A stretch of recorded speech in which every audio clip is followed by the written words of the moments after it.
Welcome to Part 4. Just a reminder that this channel is all about raising enough funds to train young people who are not in employment, education, or training in law enforcement so they can join the fight against crime. But anyway, today's topic, I just want to actually highlight how Ubuntu is costing us our country, because it's like it's raining outside and you're standing in front of a building and you hold a door for one person and then everybody keeps running in, assuming that you're the doorman.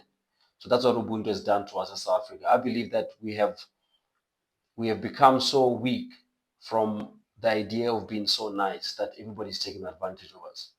um, the other day I listened to Julius Malema's interview about illegal immigration, um, where he said that if you took out all the illegal immigrants out of South Africa, you took out all the drug dealing that happens in South Africa will still have an unemployment problem. South Africa will get worse if we take out illegal immigrants. Julius, but you're talking nonsense. Because how could somebody say something like that? And I've heard this on other TV stations as well, where they say illegal immigrants are not taking South African jobs. Illegal immigration doesn't contribute to crime. And now my question is, if the illegal immigrants are here and they're not taking South African jobs and they're here, they're not committing any crimes, then what are they doing here? So what is their purpose? Are they here for like just a long holiday that takes 5 to 10 years? Because if you ask me a question like that, now you got to ask yourself, what drives a person to move from one place to another? The only drive for people to move from one country to another is to get better economic conditions so they can provide for their families. So whether they do that via honest work that they do every day, or they do that through crime, that's just how it goes. So if a person comes to your country, they're either here for economic reason or to do harm. They cannot just be there and then it's okay. So when Julius gave that answer, I realized that he doesn't have any idea what he's talking about. So he's pushing a certain agenda that I don't understand. So going back to Ubuntu, guys. So Ubuntu is a concept that I am because you are, or you are because I am. And this is actually designed to operate in close communities where it's a village, and then you make sure that if you're walking past somebody's house and their cows seem to be outside, locked outside, you can, but as a neighbor, open the gate, let the cows in, and then lock the gate. And then the guy might not even know that you saved his cows. But Ubuntu was supposed to work around community. So what we've done is we've extended the Ubuntu mandate and open up our borders, open up our businesses, and open up our homes. So what has happened now is we have two main problems in South Africa, which are very close to my heart. Number one is crime, two is unemployment. So one is, how do we start to deal with the issue of crime when our borders are open? Where do we start dealing with the issue of crime when people walking around our country are unknown to us? How do we start dealing with the issue of crime when we don't even know how many people are in the country? We've got no idea because we don't know how many people cross the border or come through our airports or through the sea. Number two, with unemployment. Every South African knows now that in the restaurant industry and many other industries, you find that South African employers employ immigrants as opposed to South Africans.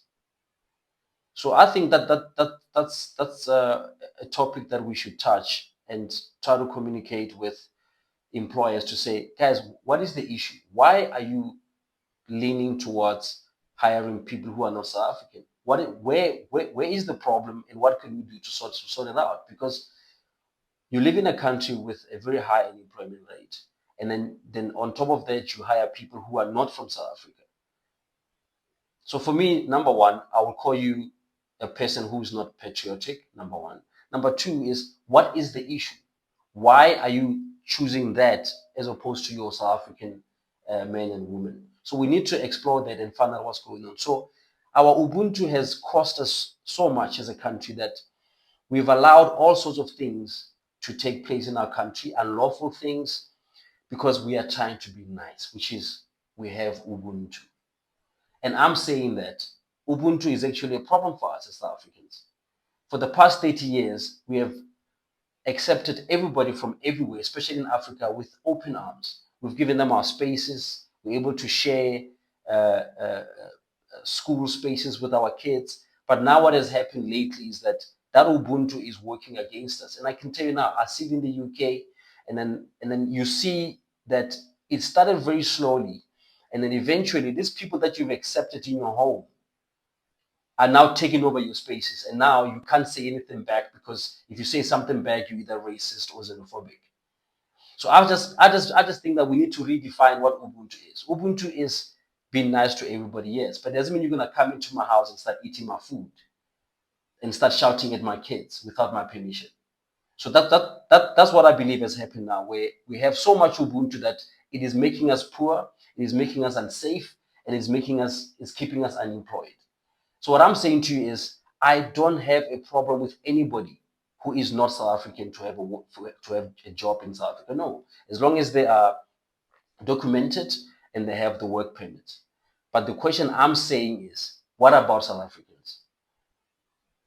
How do we start dealing with the issue of unemployment when, I mean, the other day I went to one of these shops where they sell electronics, and everybody there was not South African. There was not one South African in that store, and it's a huge store in a big mall. So it made me think that we are starting to see this movement where South Africans are not, they don't come first anymore. South African workers are like second option. You see it in the construction industry, where you go to a site and the only South African is the site manager and everybody else is from other countries.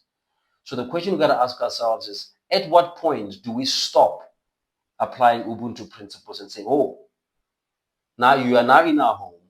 Now we're going to tell you how this situation is going to take place. You don't want to come into our home and replace us. It can't be. So I think we need to rethink Ubuntu and find ways to integrate everybody else who comes in legally into South Africa, but also understand that as South Africans, we should come first, nobody else. It is our country, and we should benefit from the economic activities of the country. I mean, you see it also with our towns and cities. I mean, I've seen Benoni before. I went to Germiston. I saw in Roodepoort lately. Our towns are taken over by illegal immigrants, and there's a lot of illegal activities, and the place is just full of brothels and taverns. We can't let that happen, guys. We need to reclaim our cities, because those are our cities.